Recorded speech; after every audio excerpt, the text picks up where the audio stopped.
Six lesson Bharat, जो राजा लक्ष्मण सिंह ने लिखा है। सुनाई दे रही है आवाज?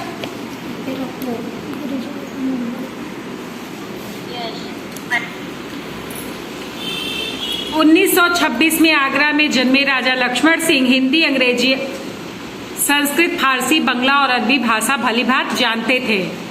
इनकी अनेक पुस्तकों का अंग्रेजी और हिंदी में अनुवाद हुआ है। कालिदास के अभिज्ञान शाकुंतलम, मेघदूत और रघुवंश के हिंदी अनुवाद पर इन्हें पुरस्कार मिला। कालिदास द्वारा लिखित मूल नाटक अभिज्ञान शाकुंतलम का हिंदी में अनुवाद कर राजा लक्ष्मण सिंह ने किया था। प्रस्तुत पाठ उसी नाटक का एक अंश है। ऋषि कर्म के आश्रम में शकुंतला का पुत्र भरत एक सिंह शावक के साथ खेल रहा है।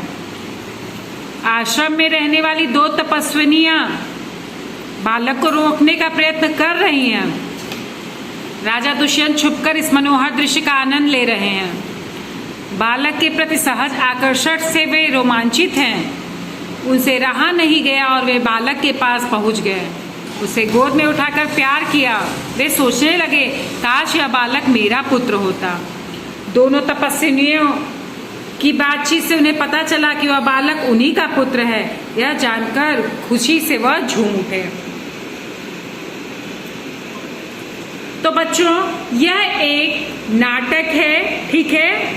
भरत जो अभिज्ञान शाकुंतलम से लिया गया यह पार्ट है। मैं उसी के बारे में आपको आगे पढ़ा रही हूँ, ठीक है।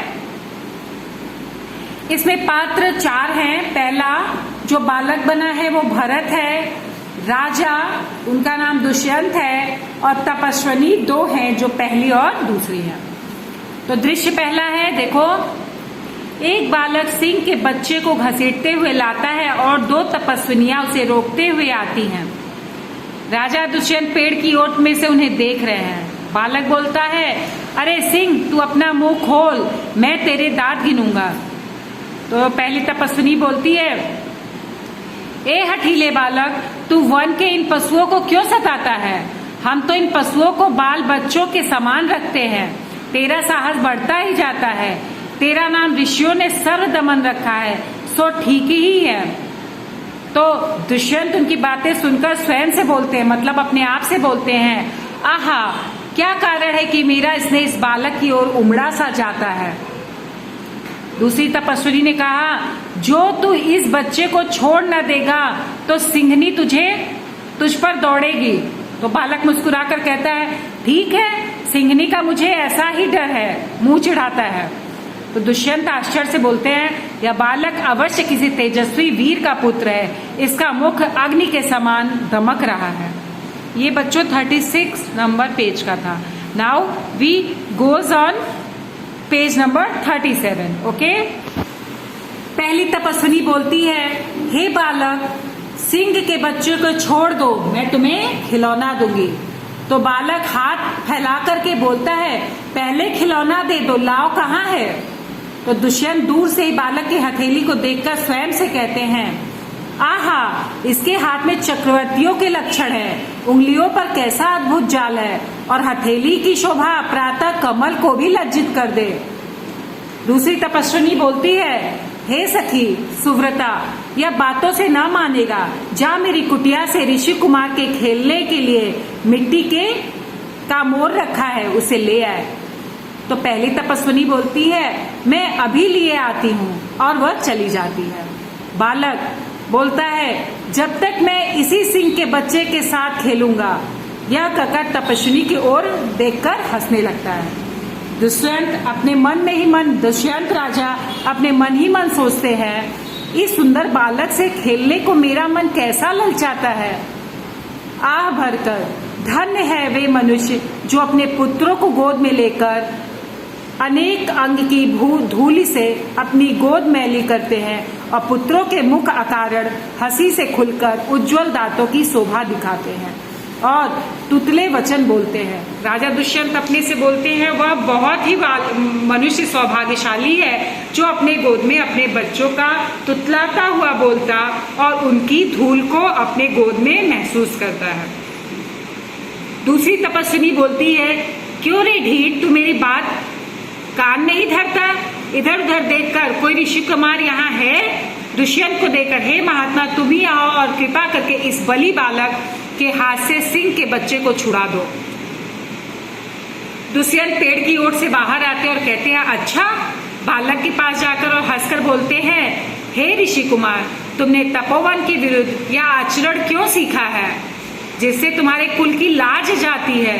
यह तो कोई अच्छी बात नहीं। बच्चे ने सिंह के बच्चे को छोड़ दिया।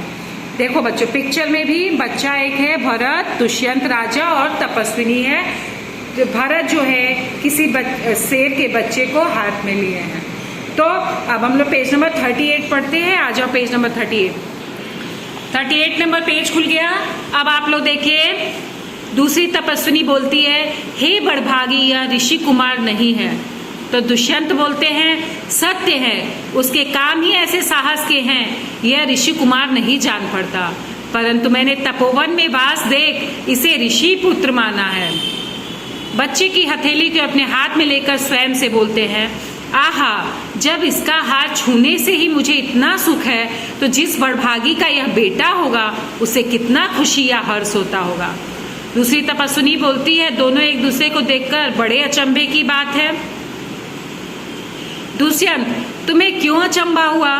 दूसरी तपस्विनी बोलती है, इसलिए हुआ कि इस बालक की और तुम्हारी सूरत बहुत मिलती है और तुम्हें जाने बिना भी इससे तुमसे बात कर तुम्हारी बात मान ली है। तो दुष्यंत बोलते हैं बच्चे को गोद में उठाकर, हे तपस्विनी, जो यह ऋषि कुमार नहीं है तो किस वंश का है? दूसरी तपस्विनी बोली, यह पुरुवंशी है। दुष्यंत स्वयं से बोलते हैं, इसलिए इसकी सूरत मुझसे मिलती है।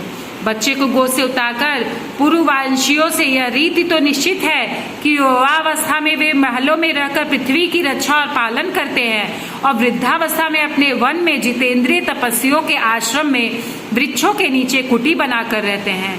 देवता जैसी शक्ति वाला यह निडर और असाधारण बालक मनुष्य का पुत्र भला किस प्रकार होगा, वह मन में सोचते हैं। दूसरी तपस्विनी बोली, हे परदेसी, तेरा यह संदेश तब मिट जाएगा जब तू जान लेगा कि इस बालक की मां मेनका नामक एक अप्सरा की बेटी है। उसी के प्रताप से इसका जन्म देव पितर के इस तपोवन में हुआ है। दुष्यंत मन में सोचते हैं और बोलते हैं, यह तो बड़े आनंद की बात सुनाई, इससे कुछ और आशा बढ़ी। इसकी माता किस राजर्षि की पत्नी है? तो दूसरी तपस्विनी बोलती है, जिस राजा ने अपनी विवाहिता स्त्री को बिना अपराध छोड़ दिया है उसका नाम मैं न लूंगी। दुष्यंत अपने आप से बोलते हैं, यह कथा तो मुझ पर लगती है, भला अब इस बालक की माँ का नाम पूछूं? पहली तपस्विनी मिट्टी की मोर लेकर तब तक आ जाती है। ठीक है बच्चों, तो इसके बाद से हम लोग पेज नंबर 39 पढ़ते हैं कि जब दूसरी तपस्विनी आती है तो राजा को क्या कहती है, यह मैं अब अगले पेज में आपको बताती हूँ।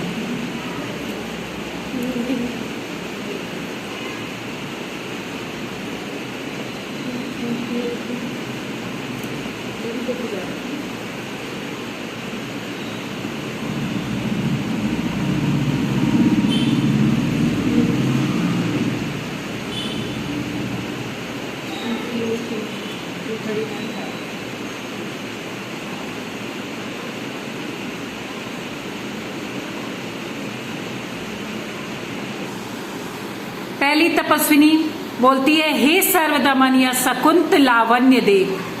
बालक बड़े चाव से देखकर, कहाँ है शकुंतला मेरी माता? दूसरी तपस्विनी हंसती हुई बोलती है, यहाँ तेरी माता नहीं है, तुम इस नाम से धोखा खा गए सर्वदमन। मैंने तो कहा था मिट्टी का मोर दे। दुष्यंत स्वयं से बोलते हैं, इसकी माँ मेरी प्यारी शकुंतला है या इस नाम की दूसरी स्त्री है? यह वृतांत मुझे ऐसे व्याकुल करता है जैसे मृत तृष्णा प्यासे हिरण को व्याकुल करती है। बालक खुश होकर, मुझे यह मोर बहुत अच्छा लगता है, खिलौना ले लेता है। पहली तपस्विनी घबराकर, ओ बालक की बाह में रक्षाबंधन कहाँ गया? तो दुष्यंत बोलते हैं, घबराओ मत, जब यह नाहर से खेल रहा था तब इसके हाथ से गिर गया था, सो वह पड़ा है, मैं उठाकर तुम्हें दे देता हूँ। उठाने के लिए दुष्यंत झुकते हैं। पहली तपस्विनी बोलती है, अरे अरे यह उठाओ मत, इसे मत छूना, दूसरी तपस्विनी, ओ इसने तो उठा ही लिया। दोनों एक दूसरे को आश्चर्य से देखती हैं। तो दुष्यंत बोलते हैं, यह लो, परंतु यह कहो कि तुमने मुझे इसके उठाने से रोका क्यों था। तो दूसरी तपस्वी बोलती है, इस रक्षाबंधन का नाम अपराजित है। जिस समय यह बालक नामकरण हुआ था, इस बालक का नामकरण हुआ था, तब महात्मा मरीच ने पुत्र कश्यप से यह भागा दिया था। इसका गुण है कि कभी यह धरती पर गिर पड़े तो इस बालक के माता पिता को छोड़कर इसे कोई दूसरा ना उठा सकता। दुष्यंत बोले, और जो कोई उठा लेता हो तो पहले तपस्विनी बोले, तो यह तुरंत सांप बनकर उसे डसता है। दुष्यंत, तुमने कभी ऐसा होते देखा है। तो पहले तपस्विनी बोलती है, बहुत बार, यानी अनेक बार। दुष्यंत प्रसन्न होकर, तो यह मेरा मनोरथ पूरा हुआ, मैं क्यों ना आनंद मनाऊं। बालक को गोद में ले लेते हैं और उनको पता चल जाता है कि वह उनकी पत्नी प्रेयसी शकुंतला का पुत्र भरत है। यह एक बच्चों नाटक था जो आपको मैंने बताया। नाउ अब आप जो है शब्दार्थ करेंगे, जो आपके पेज नंबर 40 पे दिया गया है। मैं शब्द का अर्थ बताती हूँ, ठीक है। सुनाई दे रहा है सबको?